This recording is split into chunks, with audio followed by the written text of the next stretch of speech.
Oke, halo semuanya. Selamat datang di tutorial ke-8. Untuk tutorial kali ini, gue akan bahas tentang chapter 9, yaitu tentang perspective analysis. Nah, sebenarnya kita akan lebih banyak technical, tapi gue mau kasih overview sedikit, mungkin sekitar 2-5 menit terkait chapter ini. Sebenarnya gambaran besarnya kayak apa sih? Jadi ada yang namanya prospective analysis, di mana prospective analysis adalah lu melihat prospek perusahaan ke depannya. Gunanya untuk apa? Jadi long forecasting ke depan adalah lu melihat dari data masa lalu, dari data historis, lu melihat bagaimana sih kinerja perusahaan ke depan. Untuk apa? Yang pertama tentu untuk forecast. Nah, tapi untuk apa sih forecast? Forecasting kalau lu masih ingat di mungkin MK ya.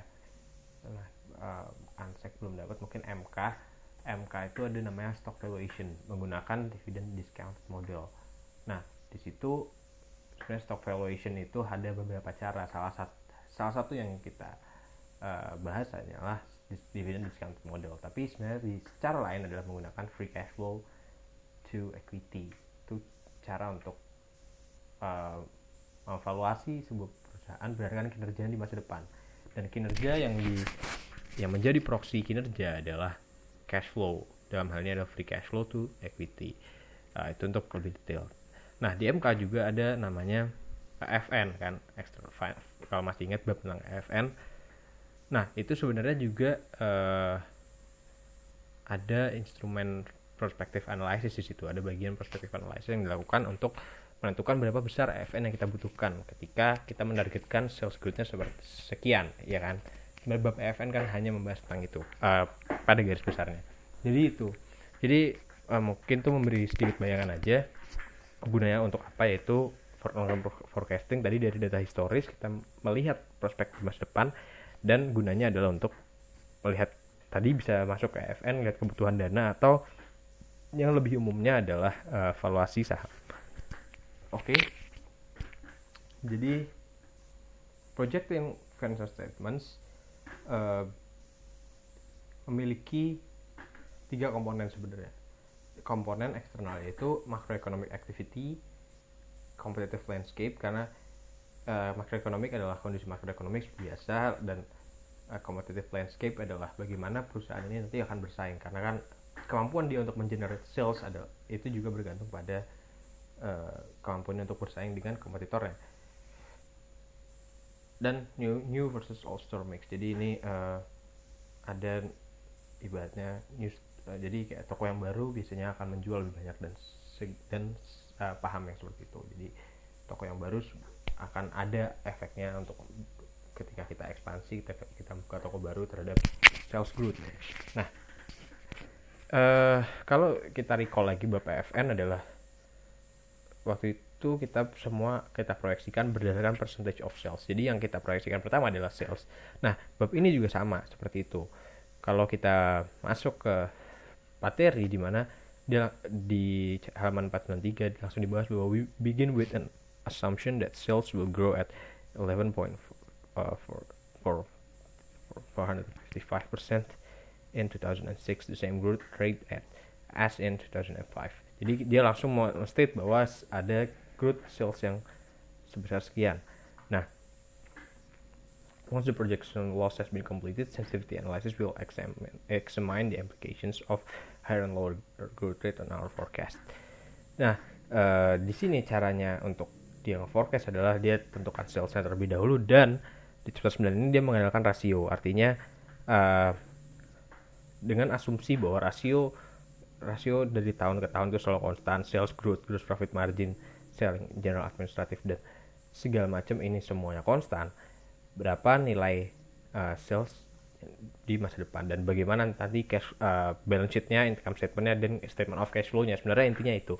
Jadi asumsinya adalah kita menggunakan rasio dalam percobaan kita untuk melihat prospek perusahaan ke depan. Dan dari rasio yang konstan itu kita buat balance sheet, income statement, dan statement of cash flow. Jadi itu basis sebenarnya dari chapter ini. Gue akan langsung ke soal.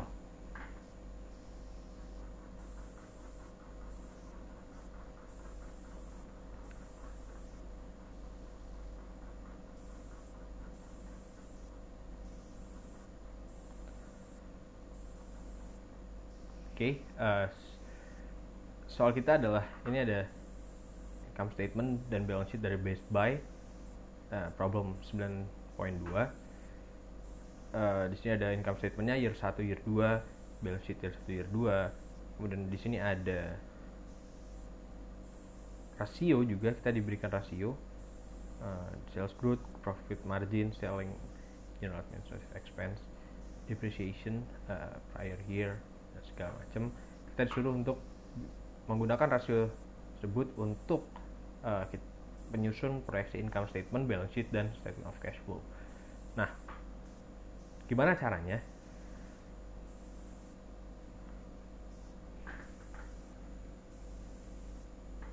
Oke, kita mulai dari yang paling mudah, yaitu income statement.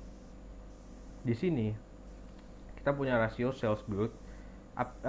Pertama kita pilih dulu apa sih sebenarnya yang penting bagi income statement. Sales growth jelas, gross profit margin jelas, selling ini ada juga di income statement, depreciation expense juga kita harus untuk menentukan nanti depresiasinya, dan income tax dan ya income tax ini. Jadi ada 5 ini rasio yang penting. Nah, di sini di year 1 yang di year 2 angkanya sudah given dan rasionya pun given.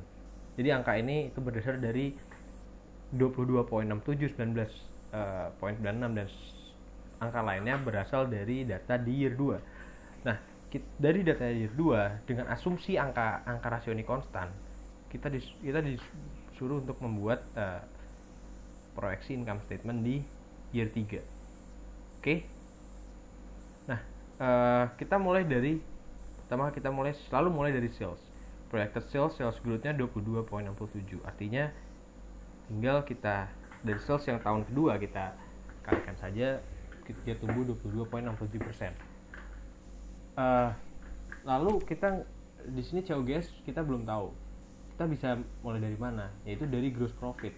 Di sini kenapa? Karena kita punya rasio gross profit margin. Gross profit margin adalah gross profit per sales. Jadi kalau kita mau cari angka gross profit adalah angka sales dikali gross profit margin. Karena kan gross profit margin berarti gross profitnya 19,96% dari sales kan. Nah, itu kita nyari angka gross profit. Oke, kita dapat angka gross profit. COGS adalah net sales, selisih antara net sales dengan gross profit. Oke, kita tinggal kurangin aja. Selanjutnya kita melihat di bawah gross profit adalah selling general and administrative expense. Di sini ya kita dapat juga rasio bahwa SGA expense adalah 14,69% dari sales.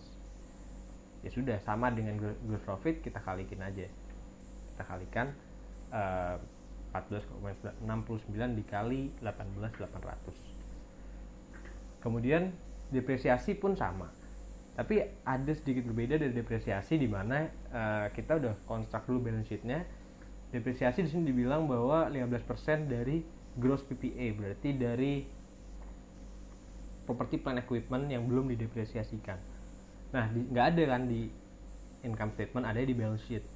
Kita buat dulu balance sheet-nya.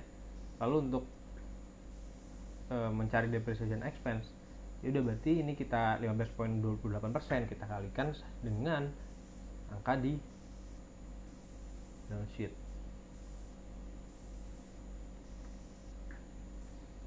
Oke, jadi angka ini. Untuk dapat angka ini, untuk dapat angka ini artinya kita harus buat dulu. Jadi proses ini sebenarnya agak paralel, tapi gue akan jelaskan dari income statement dulu. Kita buat dulu property plant and equipment-nya, yaitu di sini ada capex kan. Capex adalah 12.061,51. Capex itu adalah pengeluaran yang digunakan untuk menambah long term asset. Jadi aset long term asset di tahun ketiga adalah long term asset tahun kedua ditambah dengan capex. Kita dapat angkanya 3.248,51. kita kalikan dengan persentase tadi, dapat depreciation expense di tahun ketiga. Lalu kita dapat income before tax. Income tax-nya seperti biasa, kita kalikan income before tax dengan tax rate. Kita dapat net income, dan outstanding shares kita anggap sama karena dia nggak ada penjelasan bahwa dia jual stok atau dia beli stok baru. Nah, jadi itu sebenarnya untuk income statement cukup simpel, asalkan kita tahu rasio yang dipakai, dan sebenarnya kita nggak perlu construct balance sheet dulu, kecuali tadi untuk depreciation, karena depreciation proksinya adalah jumlah properti plant equipment yang kita punya yang harus dicantumkan di balance sheet dulu, baru kita bisa hitung depreciation expense pada tahun tersebut. Oke, jadi selanjutnya kita akan lanjut ke proyeksi balance sheet.